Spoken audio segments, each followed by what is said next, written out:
آج ہم وضو کے بارے میں پڑھیں گے.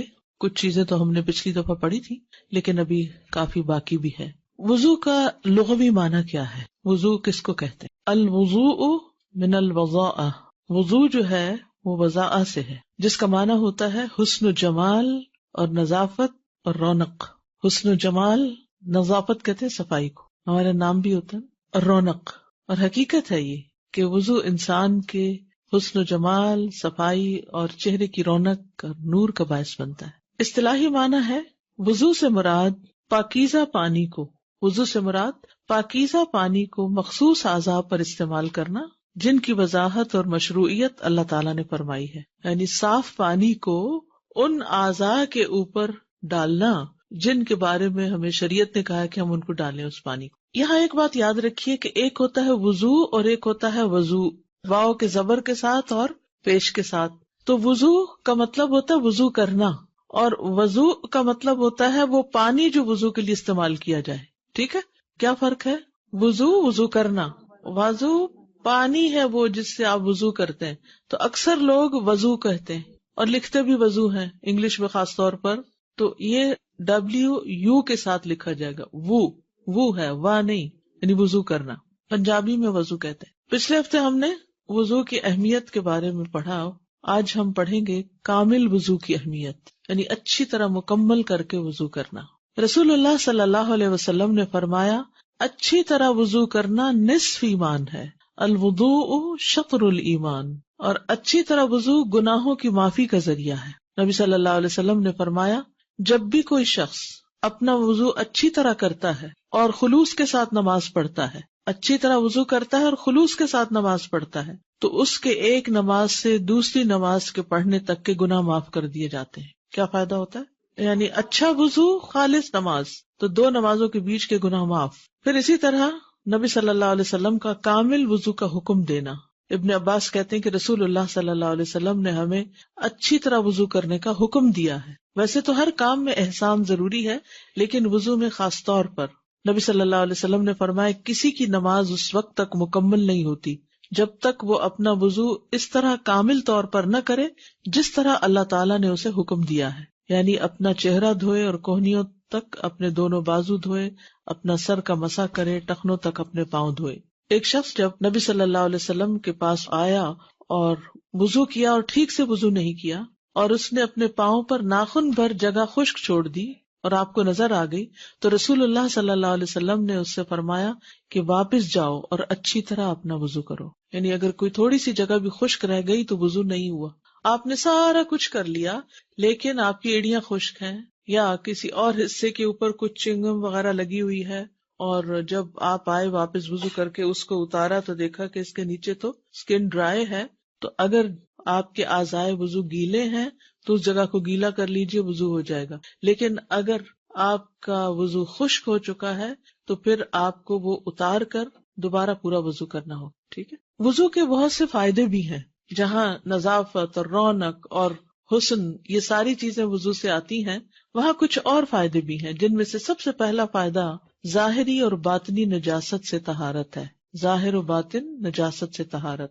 عمرو بن عبسہ السلمی روایت کرتے ہیں کہ میں نے پوچھا اے اللہ کے نبی مجھے وضو کے بارے میں بتائیں، تو آپ نے فرمایا تم میں سے کوئی آدمی بھی ایسا نہیں جو اپنے وضو کے پانی کے قریب ہو پھر اس سے کلی کرے، پھر ناک میں پانی چڑھائے، ناک جھاڑے، مگر یہ کہ اس کے چہرے، اس کے منہ اور اس کے نتنوں کے سارے گناہ جڑ جاتے ہیں. یعنی جس اس کو آپ دھو رہے ہیں وہاں سے کیے ہوئے گناہ جھڑ رہے ہیں. آنکھوں کے گناہ، ہاتھ پاؤں سے کیے ہوئے گناہ، یہ سارے کے سارے گناہ جو ہیں پانی کے آخری قطرے تک جسم سے خارج ہو جاتے ہیں اور انسان گناہوں سے پاک ہو کر نکلتا ہے. رسول اللہ صلی اللہ علیہ وسلم نے فرمایا جو آدمی نماز کے ارادے سے وضو کرنے کے لیے اٹھا، یعنی نماز کا وقت ہو گیا، وضو کرنے جا رہے ہیں، اور وضو کرتے ہوئے پانی کو اس کی جگہ تک پہنچایا، یعنی پورے کا پورا دھویا. ابھی انشاءاللہ تفصیلی وضو میں آپ کو بتاؤں گی کہ پورے آزاد ہونے کا مطلب کیا ہے. تو وہ ہر گناہ یا اپنی ہر خطا سے پاک ہو جائے گا. اور حقیقت ہے کہ جب انسان وضو کرتا ہے تو اس کے بعد اس کی کیفیت کیا ہوتی ہے؟ فریش ہوتی ہے، جیسے بوجھ کے اتر گیا. اور ڈپریشن کا بھی بہترین علاج ہے. ڈپریشن کیا ہے؟ ایک بوجھ ہے جو انسان کے دل پہ پڑ جاتا ہے اور جسم کے اوپر بھی انسان کو ایسے محسوس ہوتا ہے کہ کوئی چیز اس کے کندھوں پہ رکھ دی گئی ہے یا کوئی چیز سر پہ سوار ہو گئی ہے، اور انسان پھر اس کی وجہ سے کچھ کرنے کے قابل نہیں رہتا، حتیٰ کہ لائف کو کسی بھی طرح انجوائے نہیں کرتا. تو یہ وضو جو ہے پھر انسان کو ان چیزوں سے، ان کیفیات سے نجات دلاتی. پھر گزشتہ گناہوں کی بھی معافی، یعنی بعض اوقات یہ ہوتا ہے کہ انسان کو پرانے کوئی گناہ یاد آ جاتے ہیں اور انسان ہلکان ہونے لگتا ہے ان کی وجہ سے. ایک وہ علم ہے جو آپ کے دل پہ لکھا جائے اور آپ کے عمل میں آ جائے، اور ایک وہ جو کاغذوں پہ لکھا جائے. کون سا علم فائدہ مند؟ جو دل پہ لکھا جائے. اور دل پہ لکھے جانے کے لیے جب کوئی بات کر رہا ہو تو آئی کانٹیکٹ بہت ضروری ہوتا ہے. اگر انسان آئی کانٹیکٹ نہیں کرتا تو وہ پوری طرح فائدہ نہیں اٹھاتا، بات پوری سمجھ نہیں سکتا. کہ انسان آنکھوں سے بھی لے رہا ہوتا، کانوں سے بھی سن رہا ہوتا، اور باڈی لینگویج سے بھی لے رہا ہوتا، چہرے کے ایکسپریشن سے بھی لے رہا ہوتا. یہ سارے علم کے سورس ہیں. اور پہلے میں نے آپ کو بتایا تھا نا کہ ایک اسٹڈی کے مطابق 57% باڈی لینگویج کام کرتی ہے. تو اگر آپ استاد کو دیکھ ہی نہیں رہے تو پھر آپ کیا سیکھ رہے ہیں؟ باقی 30% فیشل ایکسپریشنز ہیں، اور باقی ماندہ جو ہے وہ صرف الفاظ اور جملے ہیں یا ساؤنڈ ہے.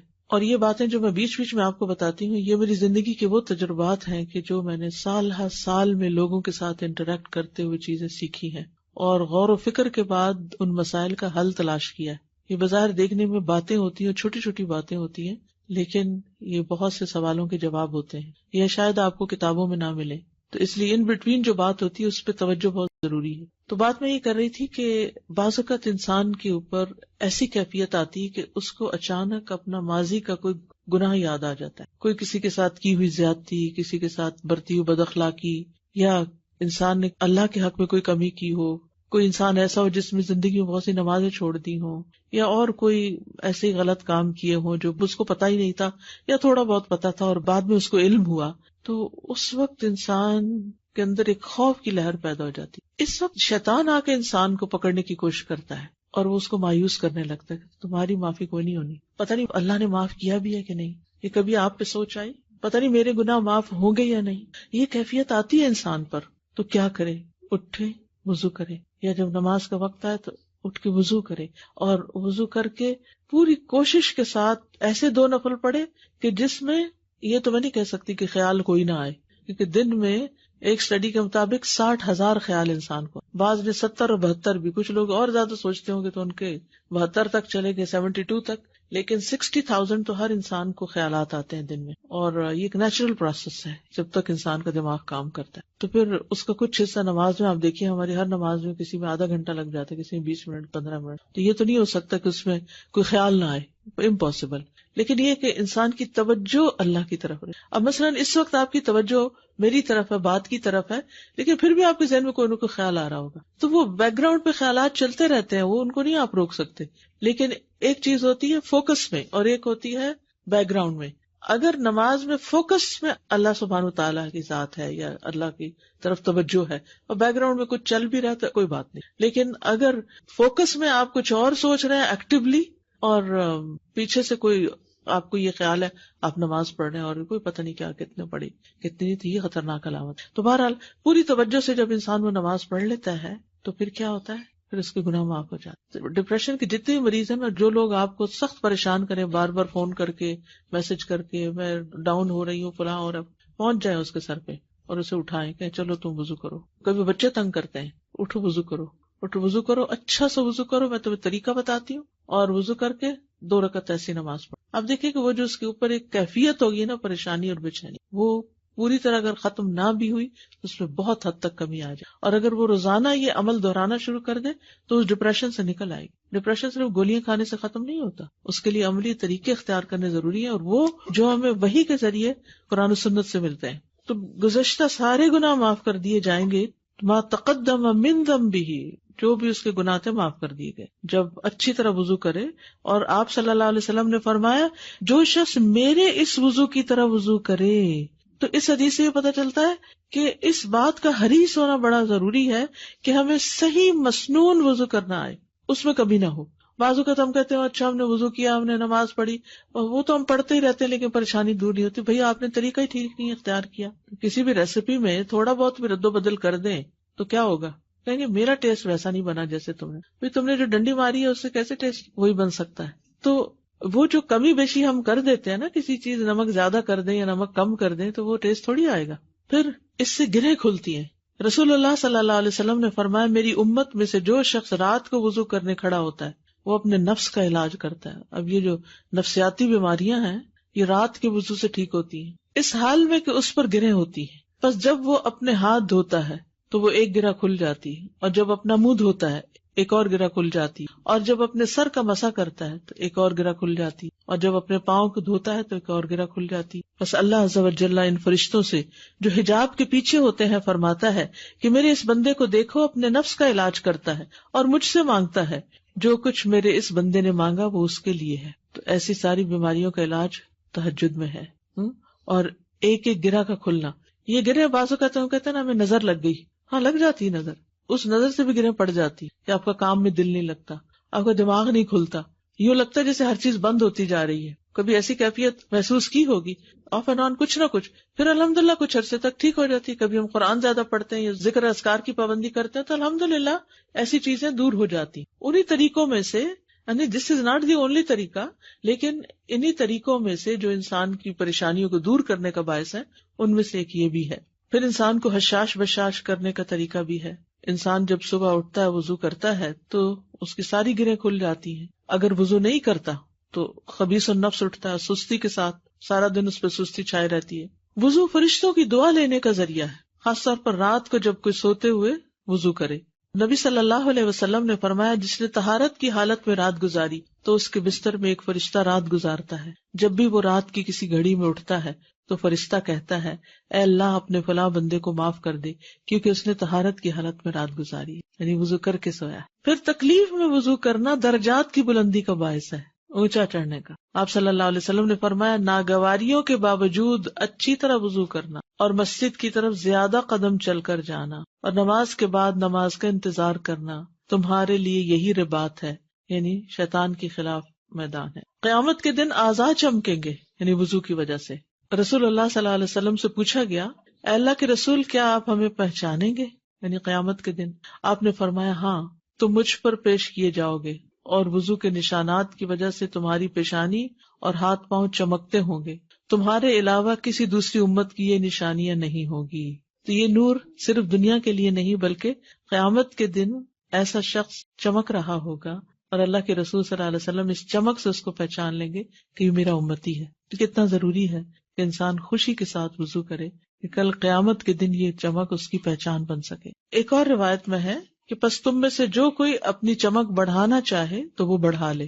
تم میں سے جو کوئی اپنی چمک بڑھانا چاہتا ہے تو وہ بڑھا لے. وضو کی جگہ پر زیورات کا پہنائے جانا یعنی قیامت کے دن. صحیح مسلم کی روایت ہے، ابو حازم کہتے ہیں کہ میں ابو ہریرہ رضی اللہ عنہ کے پیچھے تھا اور وہ نماز کے لیے وضو کر رہے تھے تو اپنے ہاتھ کو کھینچتے ہوئے آپ اپنی بغل تک لے گئے، یعنی جب وضو کرنے لگے تو اوپر تک دھو دیا بازو. میں نے اسے کہا ابو ہریرہ یہ کیا وضو ہوا؟ تو آپ نے کہا اے بنو فروخ تم کدھر ہو؟ اگر میں جان لیتا کہ تم ادھر ہی ہو تو میں اس طرح وضو نہ کرتا، یعنی کہ تم مشکل میں پڑتے کہ یہ کیا ہو رہا ہے. میں نے اپنے دوست محمد صلی اللہ علیہ وسلم سے سنا آپ فرما رہے تھے مومن کا زیور وہاں تک پہنچے گا جہاں تک وضو پہنچتا ہے. تو یہ چمک جو ہے اس کو پہنائے جانے والے زیور کی بھی ہوگی، یعنی قیامت کے دن جب لوگوں کا حال برا ہوگا تو ایسے لوگ چمک رہے ہوں گے، خوبصورت حال میں ہوں گے. یہ اس وقت کا حال بتایا گیا ہے جب لوگ آپ صلی اللہ علیہ وسلم کی حوض پر پیش ہوں گے. تو لوگوں نے پوچھا کہ آپ پہچانیں گے کیسے کہ یہ آپ ہی کی امت کے لوگ ہیں؟ کیونکہ دیگر انبیاء کے بھی حوض ہیں اور ان کی امتیں اپنے اپنے نبی کے پاس جائیں گی. تو امت محمد صلی اللہ علیہ وسلم محمد صلی اللہ علیہ وسلم کے پاس جائے گی، آپ کا حوض سب سے بڑا ہوگا. پھر وضو جنت میں لے جانے والی صفت ہے. حضرت عائشہ سے روایت ہے کہ نبی صلی اللہ علیہ وسلم نے فرمایا 6 خصلتیں ایسی ہیں کہ اگر کوئی مسلمان ان میں سے کسی کو اپنا کر فوت ہو جائے تو اللہ کی اس کے بارے میں ضمانت ہے کہ اسے جنت میں داخل کرے گا. ان میں سے ایک وہ آدمی جو وضو کرے تو اچھی طرح وضو کرے، یعنی جلدی میں وضو نہ کرے، ایسے ہی بس کام پورا نہ کرنے والے، بلکہ اچھے سے مل مل کے وضو کرے تو اللہ کی اس کے بارے میں ضمانت ہے، گارنٹی ہے کہ اسے جنت میں داخل کرے گا. اور اس سلسلے میں وہ حضرت بلال والی حدیث آپ سب نے سن رکھی ہوگی، یاد ہے کچھ؟ کیا تھی وہ؟ جنت میں آگے آگے. جی، یہ سنن ترمذی کی روایت ہے. ابو بریدہ رضی اللہ عنہ سے روایت ہے، کہتے ہیں کہ ایک دن صبح کے وقت رسول اللہ صلی اللہ علیہ وسلم نے بلال رضی اللہ عنہ کو بلایا اور پوچھا کہ اے بلال، کیا وجہ ہے کہ تم جنت میں داخل ہونے میں مجھ سے سبقت لے گئے؟ میں جب بھی جنت میں گیا تو اپنے سامنے تمہارے چلنے کی آہٹ محسوس کی. کل رات بھی جب میں جنت میں داخل ہوا تو اپنے آگے تمہارے چلنے کی آہٹ سنی. تو بلال رضی اللہ عنہ نے عرض کیا یا رسول اللہ میں جب بھی اذان دیتا ہوں 2 رکعت نماز پڑھتا ہوں. اور مقتدی جو ہیں جیسے آپ مسجد میں جاتے ہیں تو آپ نے دیکھا ہوگا کہ ظہر ہو عصر ہو مغرب ہو لوگ اذان کے فوراً بعد کیا کرتے ہیں 2 رکعت پڑھنا شروع کر دیتے ہیں. حضرت بلال بھی یہ کیا کرتے تھے, خود اذان دیتے تھے خود پھر 2 رکعت پڑھتے تھے. اور جب بھی میں بے وضو ہو جاتا ہوں تو فوراً وضو کر لیتا ہوں اور سوچتا ہوں کہ اللہ کے لیے 2 رکعت نماز پڑھنا اس کا حق ہے, لہٰذا 2 رکعت ادا کرتا. تو رسول اللہ صلی اللہ علیہ وسلم نے فرمایا یہی 2 وجوہات ہیں, یعنی یہی باتیں ہیں. فقال رسول اللہ صلی اللہ علیہ وسلم بہما, انہی دونوں کی وجہ سے, یعنی ان 2 رکعتوں کی وجہ سے, باوضو رہنے کی وجہ سے. تو اس قدر فائدے ہیں وضو کے. السلام علیکم. وعلیکم. وضو کے اور یہ 2 رکعت کے بیچ میں کوئی بات نہیں کرنی کیا؟ ایسا کچھ منع نہیں کیا گیا کیونکہ ہمارا دین بے جا پابندیاں نہیں لگاتا. اب ایک ماں ہے وہ وضو کر کے باہر نکلی ہے تو بچہ کچھ مانگتا ہے اس سے, بچہ چھوٹا ہے یا کوئی انسٹرکشن دینی ہوتی ہے یا کوئی فون کال آ جاتی ہے یا کوئی گھر میں آ گیا ہے یا آپ مسجد میں ہی کھڑے ہیں, کوئی شخص آپ سے سوال یا مسئلہ پوچھ لیتا ہے تو یہاں چپ کی کوئی شرط یا قید لگائی نہیں گئی. تو جو پابندی لگائی نہ گئی ہو وہ اپنے اوپر خود سے خود نہیں لگانی چاہیے. دادا میں رمضان کے عمرے پہ گئی ہوئی تھی تو ایک افریقہ کی عورت بیٹھی ہوئی تھی, اس کے پاس اتنا ہی اس بوتل میں اتنا ہی پانی تھا اور وہ جس طرح سے وہ وضو کر رہی تھی تو میں اس کو حیرت سے دیکھ رہی تھی کہ وہ اتنا لے کر مل مل کے ایسے ہاتھ وضو کر رہی تھی کیونکہ ظاہر ہے وہاں پانی کم ہوتا ہے. ہم پانی زیادہ بہاتے ہیں اور ملتے کم ہیں, لیکن حیرت ہو رہی تھی اس کو دیکھ جی. کر. ابھی آگے آ رہا ہے کتنا پانی ہونا چاہیے, اللہ ہمیں معاف کر دیں. استاذہ اگر کوئی غسل کر کے باہر آ گیا اور کوئی عضو بھول گیا ہے, مثال کے طور پر کانوں میں پانی ڈالنا بھول گیا ہے یا ناک میں پانی ڈالنا بھول گیا, غسل میں دوبارہ خود بخود پانی چلا جاتا کوئی ضرورت نہیں دوبارہ. جی, خشک رہنے کی بات ہے. یہ جب گناہوں کے معافی کی بات ہو رہی ہوتی ہے تو یہ صغیرہ گناہ یا کبیرہ بھی؟ جی, عمومی طور پر تو صغیرہ گناہوں کی بات ہے کیونکہ کچھ گناہ ایسے ہیں کہ جن پہ حد ہوتی ہے, کچھ ایسے جن کا کفارہ ضروری ہوتا ہے, لیکن اللہ سبحانہ تعالیٰ کے لیے کچھ بھی مشکل نہیں کہ وہ سارے گناہ معاف کر دی. اور پھر کبیرہ گناہوں سے معافی کا طریقہ کیا ہے, یعنی معافی مانگی جائے.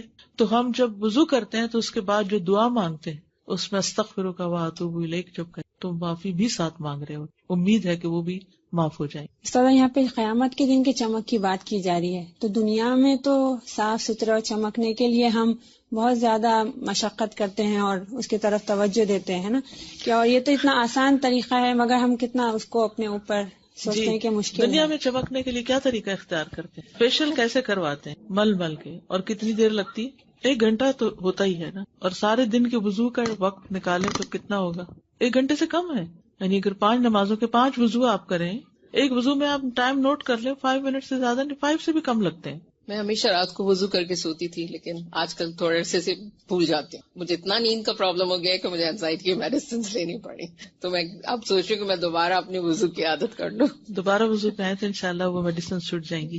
آپ نے جیسے بتایا کہ باوضو جو ہے جنت کی سفر ہے, جب پہلے سنا تو اس کے بعد سے کوشش کی اور حقیقت ہے, آزمایا ہے کہ ڈپریشن کا علاج ہے بالکل, اور بہت زیادہ اسٹریس ریلیز کرتا ہے اور پریشانیوں کو دور کرتا ہے اور اپنا آپ بہت لائٹ فیل ہوتا ہے. بالکل بہت زیادہ کیفیت ہی بدل جاتی ہے جب آپ وضو سے ہوتے ہیں, باوضو ہوتے ہیں, کیفیت ہی بدل جاتی ہے. اس میں ایک اچھا وضو اور جلدی کا وضو کا بھی اس میں بہت فرق بالکل ہے کہ جب وہ اچھا ہے بہت بڑا تو فیکٹر ہے. جی. یس, جب صحیح وضو کریں گے تو ہی اس کا ڈوز صحیح ہوگی تو صحیح فائدہ ہوگا. Some people think that if you do wudu, they lose their sleep or they may not be able to sleep. But in fact, ایسا نہیں ہوتا ہے.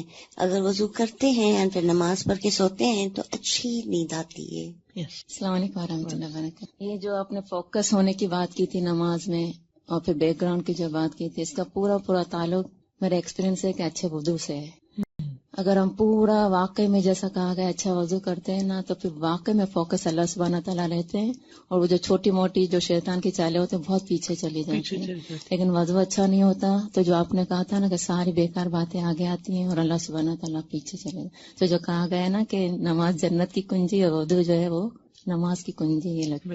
السلام علیکم. وعلیکم السلام. مجھے آپ سے پوچھنا تھا کہ رات میں ہم اکثر وضو کر کے تو بستر پہ لیٹنے کے لیے جاتے ہیں, لیکن بعض وقت یہ ہوتا ہے کہ ابھی آپ لیٹتے ہیں تو پھر آپ کو واش روم کا خیال آ جاتا ہے, تو پھر آپ جیسے بار بار اگر کوئی بات نہیں, ایک دفعہ آپ چلے گئے تو وہ آپ نے اپنا وہ ریچول پورا کر لیا.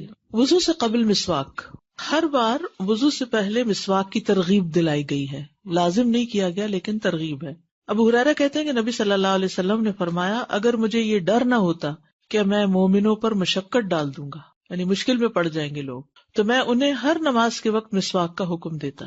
نبی صلی اللہ علیہ وسلم کا جب بھی وضو کرنا اس سے پہلے مسواک کرنا ہے، ہر وضو کے ساتھ مسواک کرتے تھے. نبی صلی اللہ علیہ وسلم رات کی نماز میں کثرت سے مسواک کرتے تھے. حذیفہ کہتے ہیں کہ انہوں نے کہا جب رسول اللہ صلی اللہ علیہ وسلم رات کو تہجد کے لیے کھڑے ہوتے تو اپنا منہ مسواک سے اچھی طرح صاف فرماتے. یعنی خصوصاً رات کو سونے کے بعد جب انسان اٹھتا ہے تو منہ کو زیادہ صفائی چاہیے ہوتی.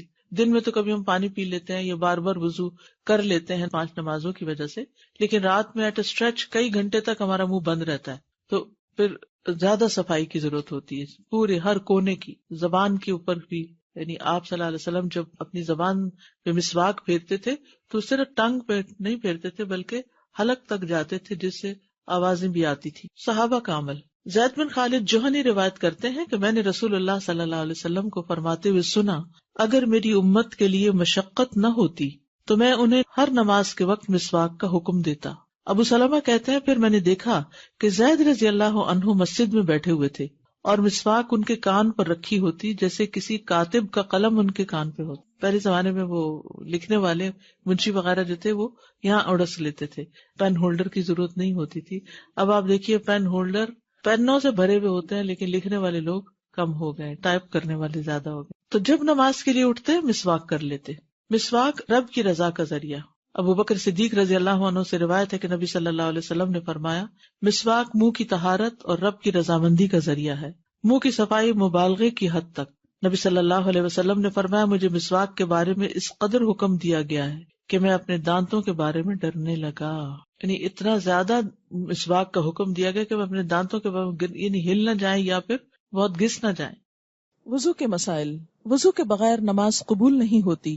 عن ابی ہریرہ رضی اللہ عنہ عن محمد صلی اللہ علیہ وسلم فذکر احادیث منها وقال رسول اللہ صلی اللہ علیہ وسلم لا تقبل صلاة احدکم اذا احدث حتى يتودع رواہ مسلم. حضرت ابو ہریرہ رضی اللہ تعالی عنہ نے رسول اللہ صلی اللہ علیہ وسلم کی کئی حدیثیں بیان کی جن میں سے ایک یہ تھی کہ رسول اللہ صلی اللہ علیہ وسلم نے فرمایا اللہ تعالیٰ بے وضو کی نماز قبول نہیں کرتا یہاں تک کہ وہ وضو کر لے.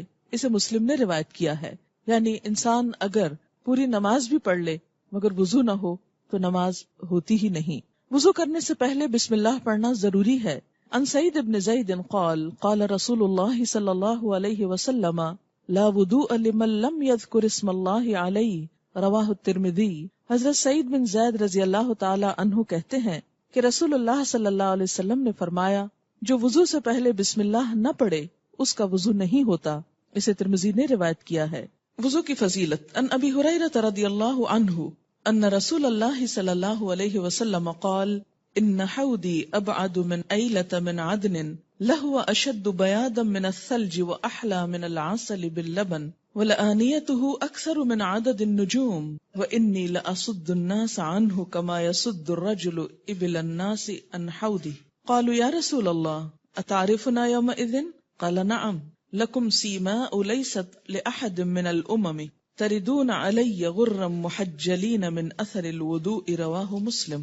حضرت ابو ہریرہ رضی اللہ عنہ سے روایت ہے کہ رسول اللہ صلی اللہ علیہ وسلم نے فرمایا میرا حوض عدن اور ایلا کے فاصلے سے بھی زیادہ بڑا ہے. یہ 2 علاقوں کے نام آپ نے بتائے جس سے یہ تصور دینا مقصود تھا کہ اس کا طول و عرض کتنا بڑا ہوگا. عام طور پر تو حوض چھوٹے سے ہوتے ہیں لیکن حوض کوثر کی بات کی جا رہی ہے کہ وہ اتنا بڑا ہوگا جیسے عدن کہاں پر ہے؟ یمن میں، اور ایلا فلسطین کی طرف ہے. تو اتنا بڑا حوض ہوگا. اس کا پانی برف سے زیادہ سفید اور شہد اور دودھ سے زیادہ میٹھا ہے. یہ جو عربی عبارت ہے اس میں آتا ہے کہ دودھ میں ملے ہوئے شہد سے، یعنی جو دودھ اور شہد کو ملا کے شربت بنایا جاتا ہے اس سے زیادہ میٹھا. اس پر رکھے ہوئے برتن تعداد میں آسمان کے تاروں سے بھی زیادہ ہیں. قیامت کے روز میں دوسری امت کے لوگوں کو اس طرح اپنے حوض پر آنے سے روکوں گا جس طرح کوئی آدمی دوسرے آدمی کے اونٹوں کو اپنے حوض پہ آنے سے روکتا ہے. یعنی اس حوض سے صرف امت محمد صلی اللہ علیہ وسلم کے لوگ ہی سیراب ہو سکیں گے. صحابہ کرام نے عرض کیا اے اللہ کے رسول صلی اللہ علیہ وسلم کیا آپ ہم کو اس روز دوسری امتوں کے لوگوں میں پہچان لیں گے؟ آپ نے فرمایا ہاں، وضو کے باعث تمہارے ہاتھ پاؤں اس قدر روشن اور چمکدار ہوں گے کہ ایسے نشان کسی دوسری امت کے لوگوں کے لیے نہیں ہوں گے. اسے مسلم نے روایت کیا ہے. تو اس حدیث سے کیا پتہ چلتا ہے کہ نبی صلی اللہ علیہ وسلم کی امت حوض کوثر پر جائے گی، اور آپ اپنی امت کو پہچانیں گے. کس سے؟ وضو کے علامات سے، اعضائے وضو کے چمکنے کی وجہ سے. اس سے کیا پتہ چلتا ہے کہ آپ نے جو طریقہ بتایا، جو سکھایا، وہ دراصل ساری پچھلی تعلیمات کا خلاصہ ہے اور ان کی کمپلیشن ہے. الیوم اکملت لکم دینکم، آج میں نے تمہارے لیے تمہارا دین مکمل کر دی. آپ کو معلوم ہے کہ یہود نے شاید حضرت عمر سے کہا تھا کہ تمہاری کتاب میں ایک ایسی آیت ہے، اگر وہ ہمیں مل جاتی تو ہم اس دن کو عید کا دن بنا لیتے. اور وہ یہی آیت تھی، الیوم اکملت لکم دینکم واتممت علیکم نعمتی وردیت لکم الاسلام دینا. ایک مکمل دین ہمیں عطا کر دیا گیا، ہمیں کسی اور طرف دیکھنے کی ضرورت ہی نہیں. ضرورت اس بات کی ہے کہ ہم ان اوریجنل سورسز کی طرف لوٹیں آنکھیں کھول کر. وضو کا مسنون طریقہ یہ ہے، ان حمران ان عثمان رضی اللہ عنہ دعا بوضوء فتودع فغسل کفیہ 3 مرات ثم مدمد واستنثر ثم غسل وجهه 3 مرات ثم غسل يده اليمنى الى المرفق 3 مرات ثم غسل يده اليسرى مثل ذلك ثم مسح رأسه ثم غسل رجله اليمنى الى الكعبين 3 مرات ثم غسل رجله اليسرى مثل ذلك ثم قال رأيت رسول الله صلى الله عليه وسلم تودع نحو وضوئي هذا. رواہ مسلم. حضرت حمران رضی اللہ عنہ سے روایت ہے کہ حضرت عثمان رضی اللہ تعالی عنہ نے وضو کے لیے پانی منگوایا. پہلے اپنی ہتھیلیاں 3 مرتبہ دھوئیں، پھر کلی کی اور ناک میں پانی ڈالا، پھر اپنا منہ 3 دفعہ دھویا. اس کے بعد اپنا دایاں ہاتھ کوہنی تک 3 مرتبہ دھویا، اسی طرح بایاں ہاتھ کوہنی تک 3 مرتبہ دھویا، پھر سر کا مسح کیا. مسح کے بعد اپنا دایاں پاؤں ٹخنے تک 3 مرتبہ دھویا، اور اسی طرح بایاں پاؤں ٹخنے تک 3 مرتبہ دھویا. پھر فرمایا میں نے رسول اللہ صلی اللہ علیہ وسلم کو اسی طرح وضو کرتے دیکھا ہے. اسے مسلم نے روایت کیا ہے. وضو سے قبل نیت کے مروجہ الفاظ نویت ان اتودع ادا کرنا سنت سے ثابت نہیں. دوران وضو مختلف اعضاء دھوتے وقت مروجہ دعائیں پڑھنا بھی سنت سے ثابت نہیں. بعض لوگ ہاتھوں پہ ایک دعا پڑھتے ہیں، پھر چہرے پہ کچھ اور، پھر پاؤں پہ کچھ اور، سارے وضو میں صرف دعاؤں پہ ہی مشغولیت رہتی. ایسی کوئی چیز نبی صلی اللہ علیہ وسلم سے ثابت نہیں، کیونکہ یہ بھی دین کو مشکل بنانے والی بات ہے. ہاں یہ الگ بات ہے کہ وضو کرتے ہوئے اگر آپ کے اپنے دل میں کوئی خیال جذبات آئیں کہ یا اللہ تو میرے چہرے کو آگ سے بچانا، اللہ میرے پاؤں کو استقامت دینا وغیرہ وغیرہ، اگر دل سے کوئی ایسی چیز کسی وقت نکلتی ہے تو وہ آپ مانگ لیں اپنے طور پر، لیکن اس کو سنت سمجھ کر یا ایک لازمی چیز سمجھ کر مت کریں، اور دوسروں کو خاص طور پر ایسی چیزیں سکھا کر دین کو بوجھل نہ کریں، کیونکہ بعض کتابوں میں ایسی چیزیں چھپی ہوئی بھی ملتی ہیں. یہ دین کو بوجھل بنانا ہے، اس کو ہلکا رکھیں تاکہ ہر شخص عمل کر سکے. ہاں ان لوگوں کے اندر جذبات پیدا کریں کہ کچھ وہ اپنے دل اور اپنی زبان میں بھی مانگا کریں. وضو کے بعد مدرجہ ذیل دعا پڑھنا مسنون ہے. ان عمر بن الخطاب رضی اللہ عنہ قال قال رسول اللہ صلی اللہ علیہ وسلم ما منکم من احد یتودع فیبلغ او يسبغ الوضوء ثم يقول اشهد ان لا اله الا الله وحده لا شريك له واشهد ان محمدا عبده ورسوله الا فتحت له ابواب الجنة 8 يدخل من ايها شاء. رواه احمد ومسلم وابو داود والترمذي وزاد اللهم اجعلني من التوابين واجعلني من المتطهرين. حضرت عمر رضی اللہ تعالی عنہ کہتے ہیں کہ رسول اللہ صلی اللہ علیہ وسلم نے فرمایا اگر کوئی شخص مکمل وضو کر کے یہ دعا پڑھے، کون سی دعا؟ اشہد ان لا الہ الا اللہ وحدہ لا شریک لہ آخر تک، میں گواہی دیتا ہوں کہ اللہ کے سوا کوئی الہ نہیں، وہ ایک ہے، اس کا کوئی شریک نہیں. میں گواہی دیتا ہوں کہ محمد صلی اللہ علیہ وسلم اللہ کے بندے اور اس کے رسول ہیں. یہ کیا چیز ہے؟ دراصل کلمہ شہادت ہی تو ہے. تو اس کے لیے جنت کے 8 دروازے کھول دیے جاتے ہیں کہ جس سے چاہے داخل ہو. اسے احمد، مسلم، ابو داؤد اور ترمذی نے روایت کیا ہے. ترمذی نے اس دعا میں ان الفاظ کا اضافہ بھی کیا ہے، اللہم اجعلنی من التوابین واجعلنی من المتطہرین. اے اللہ مجھے توبہ کرنے والوں اور پاک رہنے والوں میں شامل فرما. وضو کرتے ہوئے پانی کے استعمال میں احتیاط برتنی چاہیے. رسول اللہ صلی اللہ علیہ وسلم نے ہر وضو کے ساتھ مسواک کرنے کی ترغیب دلائی ہے. یہ بھی ترغیب دلائی، فرض نہیں کیا تاکہ مشکل نہ پڑے. عن ابی ہریرہ رضی اللہ عنہ ان رسول اللہ صلی اللہ علیہ وسلم قال لولا ان اشق على امتی لأمرتهم بالسواك مع كل وضوء اخرجہ مالک واحمد والنسائی۔ حضرت ابو ہریرہ رضی اللہ عنہ سے روایت ہے کہ رسول اللہ صلی اللہ علیہ وسلم نے فرمایا، اگر مجھے امت کی تکلیف کا احساس نہ ہوتا تو میں ہر نماز کے ساتھ مسواک کرنے کا حکم دیتا۔ اسے مالک، احمد اور نسائی نے روایت کیا ہے۔ تو اس سے کیا پتہ چلتا کہ آپ کی خواہش یہ تھی کہ امت اس عمل پر پابندی کرے، اور اس میں کچھ مشکل نہیں، صرف عادت بنانے کی ضرورت ہے، کیونکہ اس کی فضیلت بہت ہے۔ کیا فضیلت ہے؟ ان عائشہ رضی اللہ عنہا قالت قال رسول اللہ صلی اللہ علیہ وسلم السواک مطہرۃ للفم مرضاۃ للرب، رواہ الشافعی واحمد الدارمی والنسائی۔ حضرت عائشہ رضی اللہ تعالی عنہا فرماتی ہیں کہ رسول اللہ صلی اللہ علیہ وسلم نے فرمایا، مسواک منہ کی پاکیزگی اور رب تعالی کی خوشنودی کا باعث ہے، ہاتھ پاؤں کی انگلیوں اور داڑھی کا خلال کرنا مسنون ہے۔ ان لقیط ابن صبرۃ رضی اللہ عنہ قال قال رسول اللہ صلی اللہ علیہ وسلم اسبغ الوضوء وخلل بین الاصابع وبالغ فی الاستنشاق الا ان تکون صائما، رواہ ابو داود والترمذی والنسائی وابن ماجہ۔ حضرت لقیط بن صبرہ رضی اللہ عنہ کہتے ہیں کہ رسول اللہ صلی اللہ علیہ وسلم نے فرمایا، وضو اچھی طرح کرو، ہاتھ پاؤں کی انگلیوں میں خلال کرو، اور اگر روزہ نہ ہو تو ناک میں پانی اچھی طرح چڑھاؤ۔ خلال کس طرح ہوتا ہے؟ یہ لفظ کس سے ہے؟ خلال، خلل سے۔ خلل کس کو کہتے ہیں؟ دخل اندازی، یعنی ایک ہاتھ کی انگلیوں کو دوسری ہاتھ کی انگلیوں میں داخل کرنا۔ پاؤں کی انگلیوں میں ایک ایک کر کے، کیونکہ وہ پورا پنجہ اکٹھا نہیں داخل ہو سکتا، کیونکہ ہاتھ کی انگلیوں کو جیسے آپ کھولتے ہیں تو پاؤں نہیں ہو سکتا، تو اس میں یہ ہے کہ ایک ایک انگلی سے آپ پھیر سکتے ہیں، اس سے انگلیوں کے اندر کا میل بھی نکل جاتا ہے۔ اگر کوئی خشک ہو جگہ تو وہ بھی پوری طرح بھیگ جاتی۔ ان عثمان رضی اللہ عنہ ان النبی صلی اللہ علیہ وسلم کان یخلل لحیتہ فی الوضوء، رواہ الترمذی۔ حضرت عثمان رضی اللہ تعالی عنہ سے روایت ہے کہ نبی اکرم صلی اللہ علیہ وسلم وضو کرتے ہوئے داڑھی کا خلال کرتے تھے۔ اسے ترمذی نے روایت کی۔ داڑھی کو پوری طرح دھونا ضروری نہیں، صرف اس میں ہاتھ اسی طرح انگلیاں پھیر لینا کافی۔ صرف چوتھائی سر کا مسح کرنا سنت سے ثابت نہیں، گردن کا مسح کرنا سنت سے ثابت نہیں، سر کے مسح کا مسنون طریقہ یہ ہے۔ ان عبداللہ ابن زید ابن عاصم رضی اللہ عنہ فی صفت الوضوء قال مسح رسول اللہ صلی اللہ علیہ وسلم رأسه بیدیہ فاقبل بہما وادبر، بدأ بمقدم رأسه حتى ذهب بہما الى قفاہ ثم ردہما الى المکان الذي بدأ منہ، رواہ البخاری۔ حضرت عبداللہ بن زید بن عاصم رضی اللہ عنہ وضو کا طریقہ بیان کرتے ہوئے کہتے ہیں کہ رسول اللہ صلی اللہ علیہ وسلم نے اپنے سر کا مسح اس طرح کیا کہ اپنے دونوں ہاتھ آگے سے پیچھے تک لے گئے اور پیچھے سے آگے لائے، یعنی پہلے سر کے اگلے حصے سے شروع کیا اور دونوں ہاتھوں کو گدی تک یعنی پیچھے لے گئے جہاں سے شروع کیا تھا اور وہیں سے واپس لے آئے۔ اسے بخاری نے روایت کیا ہے۔ سر کے مسح کے ساتھ کانوں کا مسح بھی ضروری ہے۔ کانوں کے مسح کا مسنون طریقہ یہ ہے۔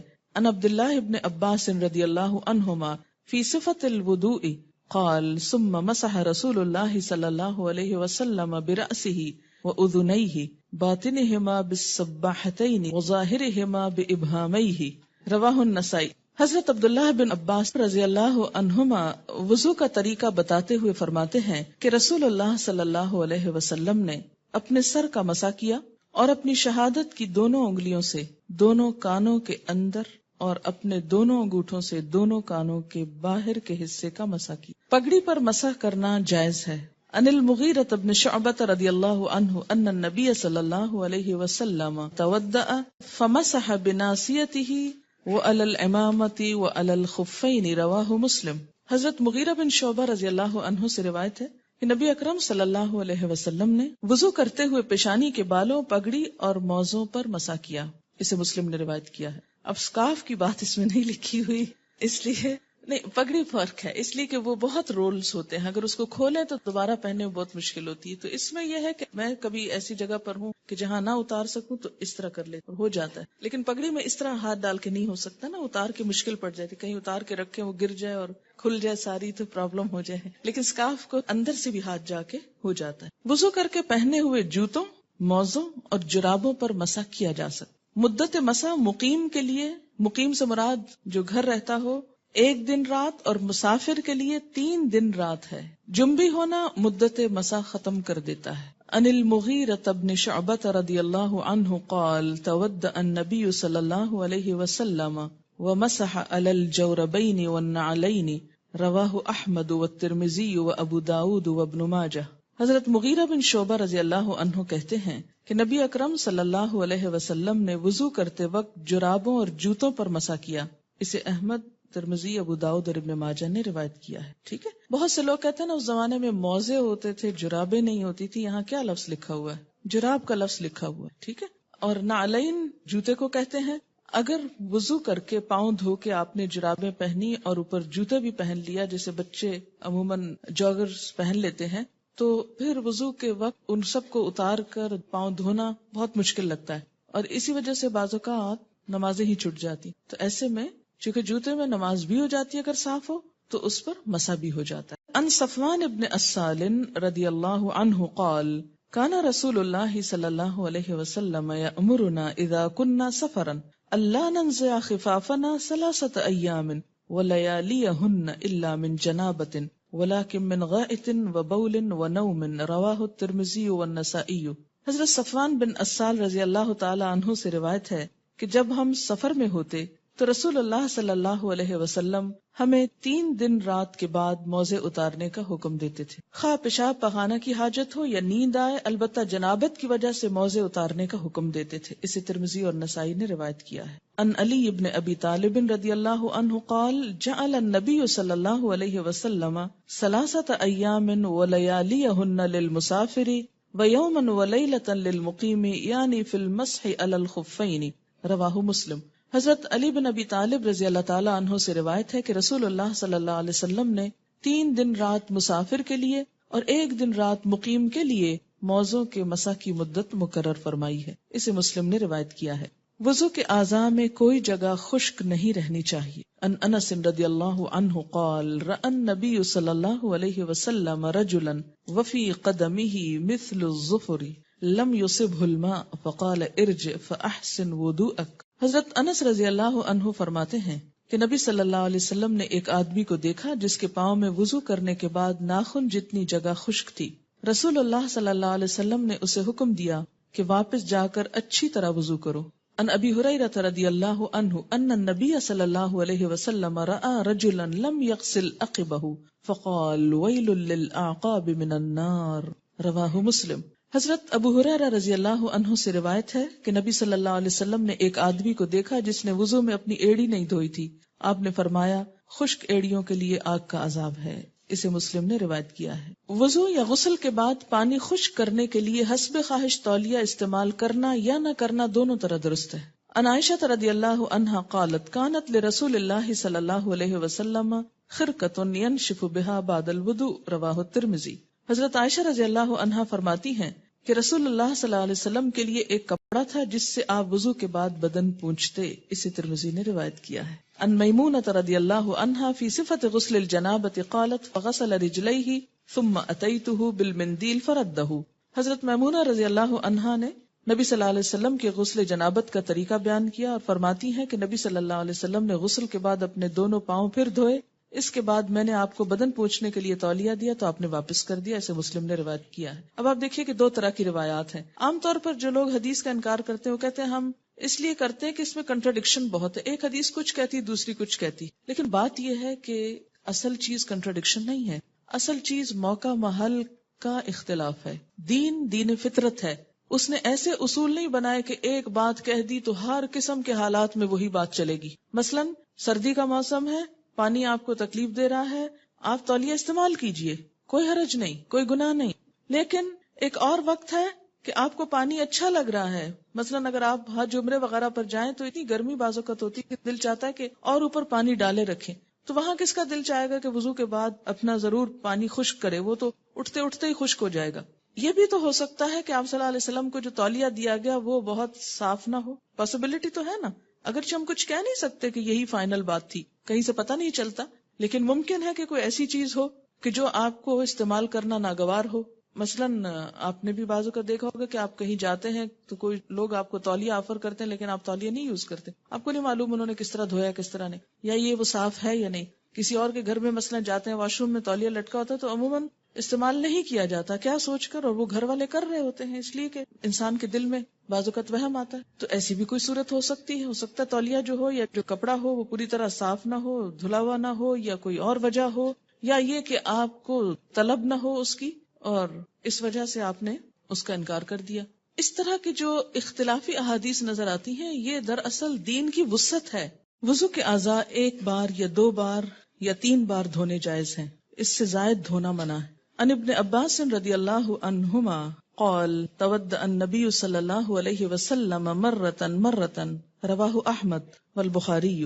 حضرت عبداللہ بن عباس رضی اللہ عنہما سے روایت ہے کہ نبی اکرم صلی اللہ علیہ وسلم نے وضو کرتے ہوئے ایک مرتبہ اعضاء دھوئے.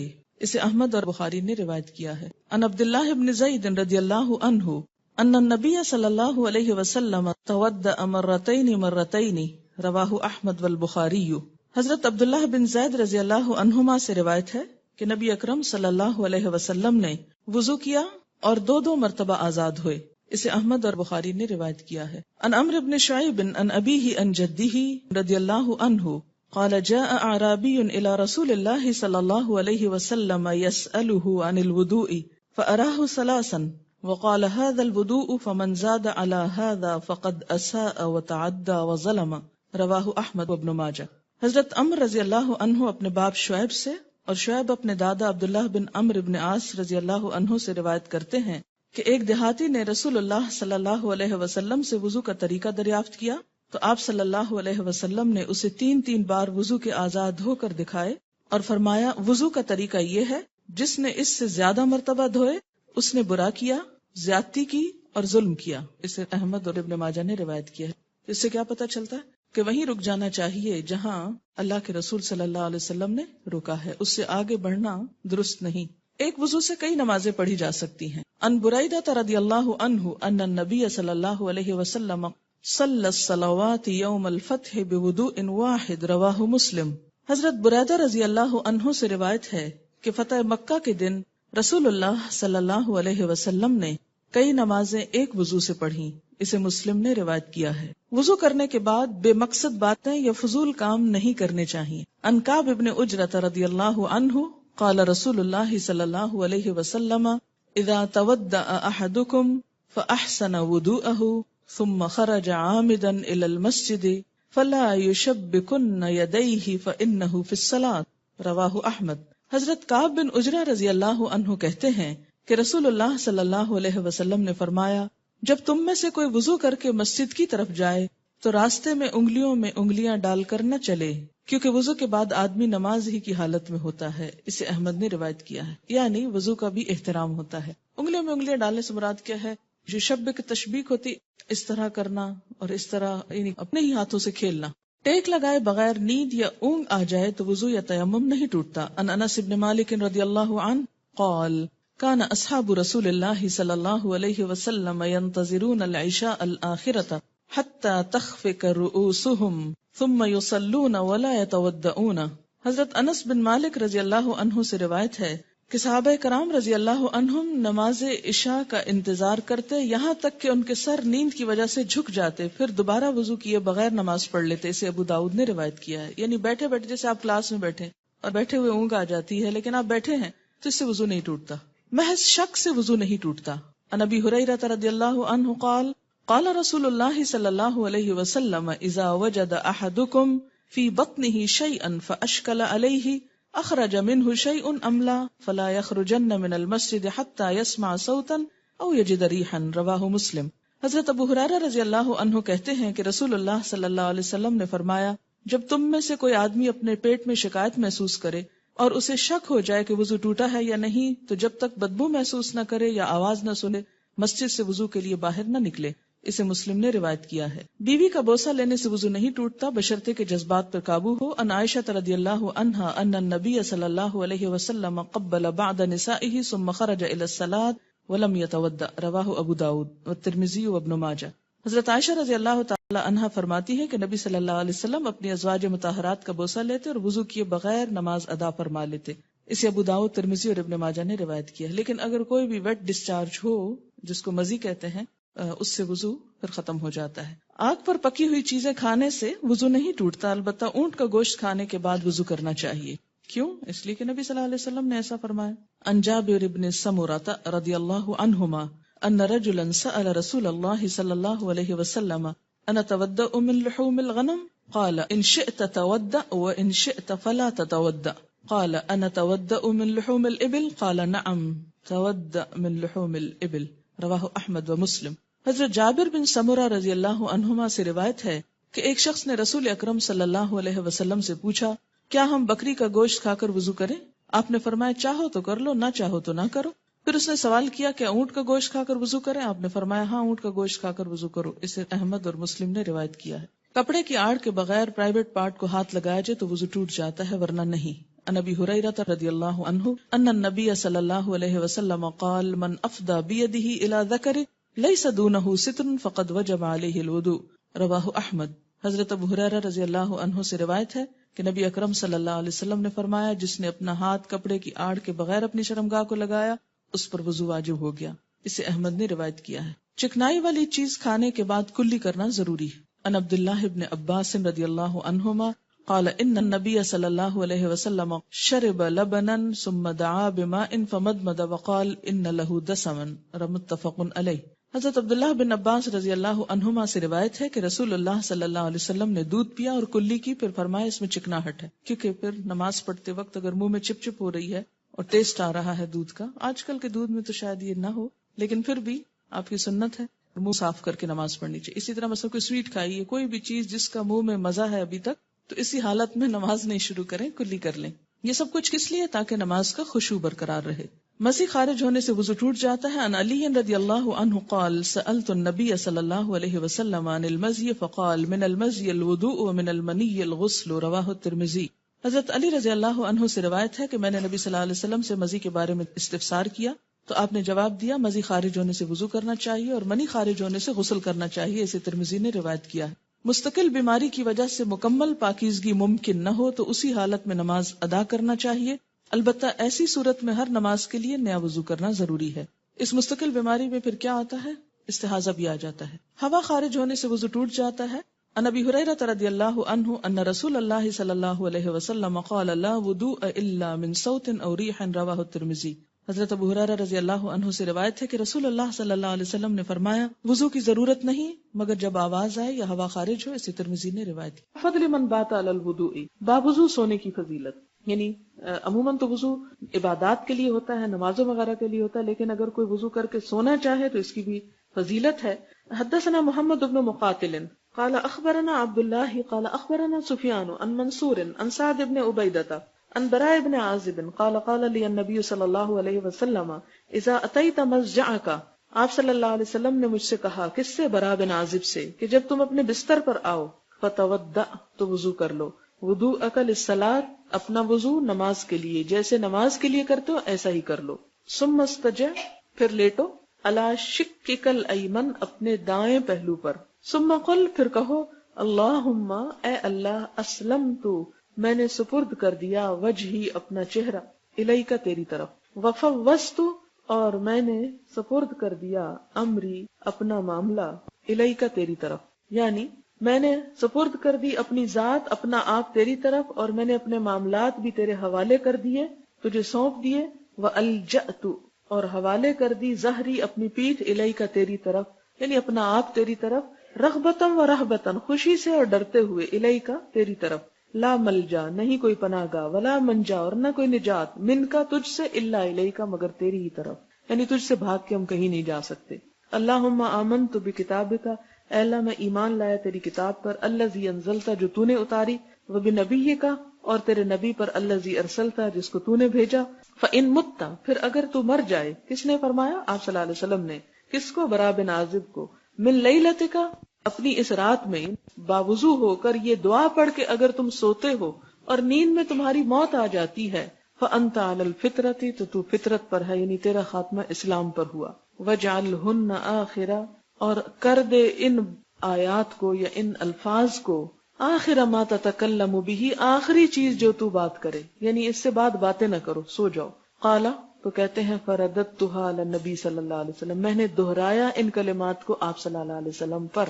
فلما بلغت، کہ جب میں پہنچا، اللہم آمنت بکتابک الذی انزلت، کہ اے اللہ میں ایمان لایا تیری کتاب پر جو تو نے اتاری. قلت ورسولک، تو میں نے کہہ دیا ورسولک. قال اللہ، آپ نے فرمایا نہیں، ونبیک، نبی کا کہو، الذی ارسلت، جس کو تو نے بھیجا. رواہ البخاری، اسے بخاری نے روایت کیا ہے. اس سے کیا پتہ چلتا ہے؟ 2-3 باتیں پتہ چلتی ہیں.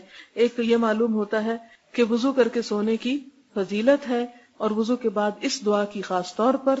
اور اس کی فضیلت کیا ہے کہ اگر کوئی شخص اس حالت میں فوت ہو جاتا ہے تو اس کا خاتمہ خیر پر ہوتا ہے، اسلام پر، اس دین اسلام پہ مرتا ہے. پھر یہ کہ دوسری بات یہ پتہ چلتی ہے کہ اس دعا کے بعد اور ادھر ادھر کی باتیں نہیں کرنی چاہیے. تیسری بات یہ پتہ چلتی ہے کہ مسنون دعاؤں میں جو الفاظ آپ صلی اللہ علیہ وسلم سے ثابت ہوں وہی پڑھنے چاہیے، ان کو بالمعنی روایت نہیں کرنا چاہیے. یعنی آپ صلی اللہ علیہ وسلم نے یہاں، حالانکہ رسول اور نبی میں ایز سچ اتنا بڑا فرق نہیں، لیکن جو الفاظ آپ نے سکھائے وہی ان سے مطالبہ کیا کہ انہیں دہرا کے بتائیں.